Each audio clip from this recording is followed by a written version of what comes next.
Good morning, and today we meet and discuss again the economy. I'm amazed why all these economists have such a gloomy view of Canadian economy. I'm really amazed when IMF downgraded the GDP growth, but they're not wrong as well. The situation as it is not a very happy one. But it is something which is not beyond redemption. As a matter of fact, what we need is to husband our resources and to ensure and attract foreign direct investment in our infrastructure projects. And then there's no problem at all. Secondly, we have almost $30 trillion lying waste which we are not using. Shocked? Well, you shouldn't be. As a matter of fact, I am sure that the finance minister is aware of those funds. Why they are not using it is beyond my comprehension. And we need an innovative approach. But then, is it really innovative? I don't think so. As a matter of fact, this approach has been tried in many countries, including India, where we set up IDBI, Industrial Development Bank of India. And then we set up Infrastructure and Leasing Company. So there you are. Here in Canada, we do not have a financial institution of that nature. So if we have Canada Infrastructure Bank, almost the whole problem would be solved, and Canada would not have to go and pose as if its financial system, as if its economy are in real danger. Now you'll be asking me, where are the trillions of dollars? Are you aware that $16 trillion of Canadian funds, that is your money and my money, $16 trillion are lying in non-negative yielding world bonds all over the globe? What prohibits the government from recalling that money is beyond the comprehension of mine. And this issue was raised with the finance minister a few days back. As a matter of fact, I've given the details in my article today, which I've already published, and you can have a look at it. But coming back, these $16 trillion can be effectively used. Then we have a $57 trillion gap by 2030 between what the infrastructure needs and what the government would spend. Need is much more, spend is much less. But then the budgetary allocation and the need and everything, 2030, we'll have $57 trillion. Then there's another $5 trillion with Babcock. And they are the largest investors in infrastructure. As a matter of fact, their CEO had a meeting with the Prime Minister in January at Davos. And thereafter, when I talked to him, he said, well, they are willing to spend and invest up to $5 trillion in Canada. But the delay, if any, is from the Canadian side. And there are $250 billion lying with the Quebec pension fund, which they are ready to invest. As a matter of fact, again, their CEO has met the finance minister, has met the prime minister, saying that, okay, if there's an infrastructure project, we can come and invest the money. So almost $30 trillion spread all over. There are other funds as well, which I'm not talking. I've dealt with them in my article in detail. Now, if that money is utilized from being negative returns, we can effectively use them to build up our infrastructure. And when we start building the infrastructure, A, it will be productive. B, it will generate employment. And once you generate employment, All the people who are working will start spending money, buying things, and then the circle of increased production would start. So, economy can take off like a rocket. Now, I come to the second point. Canada has a financial banking system, but it's possibly one of the few countries in the world. It's not the only country, there are other countries as well, but it's one of the few countries which does not have an infrastructure bank. As I told you, in India, we set up IDBI long back, and about 20 years back, we also set up ILFS, Infrastructure Leasing and Finance Company. And they are the people, along with the IDBI, who are responsible for all the infrastructure development, roads, railways, airports, name it and it's there. Now, in case we set this up here, that can be effectively use these trillions of dollars which are lying either dormant or wrongly invested. B, foreign investors can come under the aegis of that bank and start investing there. And that would be basically the green signal for the increased productivity as well as for the betterment and the growth of economy. Now, what shall this infrastructure bank do? First, it shall fund the government projects. Very fair. You have to build up a new highway. You have to build up a super highway. You have to build up a harbor.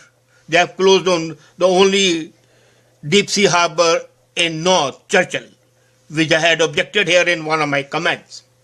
You can buy naval ships. You can buy aircraft. You can buy or build up more airports, better railways. This limit is actually, there is no limit at all to the infrastructure developments that can be undertaken. So those projects can be looked after by the infrastructure bank. I call it Canada Infrastructure Bank. And the second is they can also fund the private projects.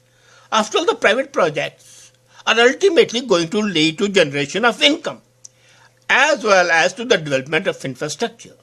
So if a private party has that, and then why only here, even abroad? Because the return would be there. The third is the risk management.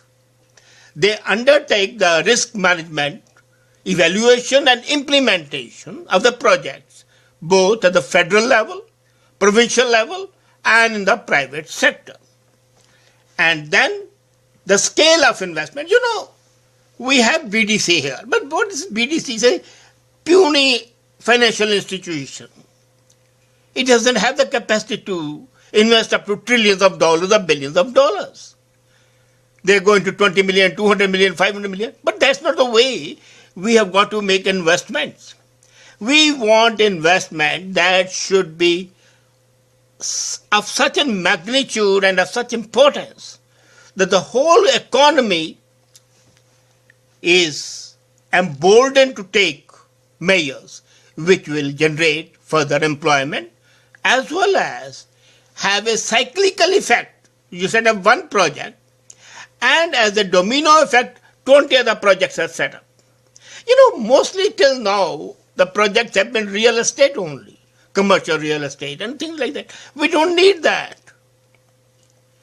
We need large infrastructure projects. We need more ports. We need more aircrafts. We need more airports. We need more roads, highways, superhighways, maritime facilities. Now, what should be the problem? You degenerate the transport, have a ferry service or a marine service from Niagara to Hamilton to Toronto and onwards. Connect all the lakes, connectivity would increase, and broadband facilities all over again. The broadband facility would naturally enhance closeness and affinity in the country. So that can be there. And the most important is that we would be able to be independent self-sufficient, and also indulge in our favorite pastime of helping others. My question always has been to these pundits, why do you not try to at least open your eyes and see what has been achieved in other countries and how it has been achieved? Why do you always presume that you are the best and nobody can do better? Agreed, you are the best. Well, I don't want to take the air out of your balloon. I accept you're the best. But still, you can better your being best. When you have an example of the success of such institutions, the globally, why not do it? We have Islamic Bank in Jordan. We have Africa Development Bank. We have now a SARC Bank. China is coming up. We have IDBI and ILFS in India. Of course, we have Asia Development Bank and we have the World Bank. So why not have Canada Infrastructure Bank? Infrastructure and Leasing Bank. Or give it any name. As long as the aim is fulfilled, I don't care what you call it. It was just for the sake of comprehension that I called it Canadian Infrastructure Bank. And I know that this idea has been mooted. People are discussing it. But it's not only discussion which is important, it's implementation. And the sooner the government starts implementing it, the better it would be. Now, what happens is that we do not normally indulge in infrastructure at that cost. We do it, but we do not have an organized agency looking after such projects. We need an organized agency with a focus on large infrastructure projects. And the benefit would be now fourfold. A, your nest egg, which is being frittered away, would be effectively utilized. As I said, you have $16 trillion in non-productive funds, bonds, all over the globe. Make use of them.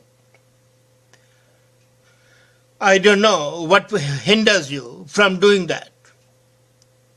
Use what Babcock and the Quebec Pension Fund is offering you. That is almost $5 trillion and $250 billion. Not a bad sum. And then, you know what happens is the moment you have such an institution with the reputation that you have as the finest banking system in the world, with a strong fiscal discipline, the investors all over the world would come and invest in your bank. You can release international bonds.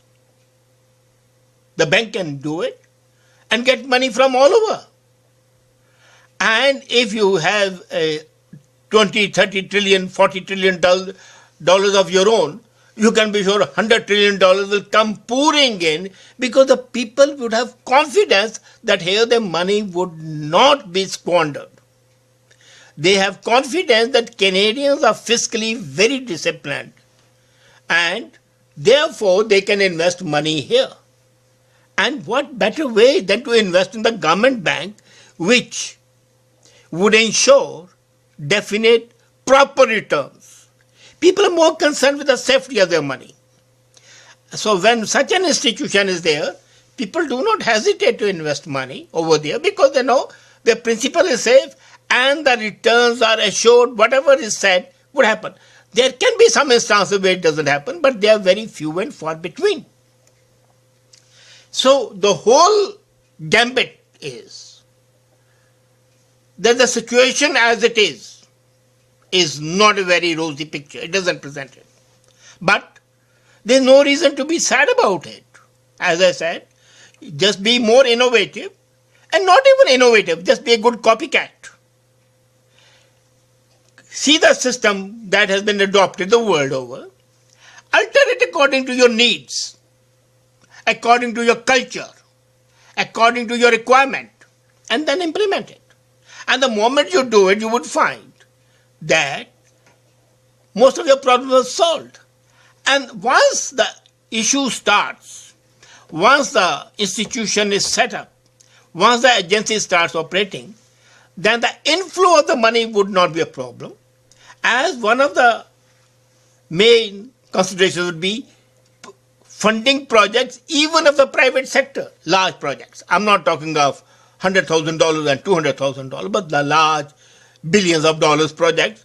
If the private sector wants to undertake it, they'll be funded. And naturally they'll be funded to ensure that the risk costs are covered. So there's no danger, because the risk assessment and risk management would be an important part of the bank, as I said earlier. Now, this sort of a situation is rewarding in all manners. You have more solidity in your financial and fiscal system, A. You generate employment, B. You attract investment, D. You increase and better the infrastructure, and thus better the quality of life of your citizens, and most important, you become a torch bearer, a leader in the developed world, simply because you have less population, or simply because you are a Johnny-come-lately. I'm referring to the fact that we are members of G8, not by being G8, but by the courtesy of de Gaulle, President de Gaulle of France. At that time I said, there'll be no G8 if Canada is not there. It used to be G7. And it was at his insistence. So we should be obliged to him. But then we can develop our infrastructure. We can develop our economy in a way that we don't have to be obliged to anybody. That tomorrow if there's G4, we should be a member of that. So you can always widen your horizon. You can always increase the depth of your investment, and the more investment you have, and the more money in this agency you have, the more respect you will get the globe over. Money makes the mayor go. Let's not forget it. And when you help your country and help the countries over the world, you have both economic superiority and moral superiority. Can there be anything better than that? Well, I have told what I feel. I have written what I thought. The copies are with the ministry and with the Prime Minister. It's up to you to see that it's followed up. That your country becomes the real super economic power. Is a powerhouse of economy, and it is possible. This is one of the innovations, one of the new techniques I've suggested. There are many others, but one at a time. Thank you. Have a nice day.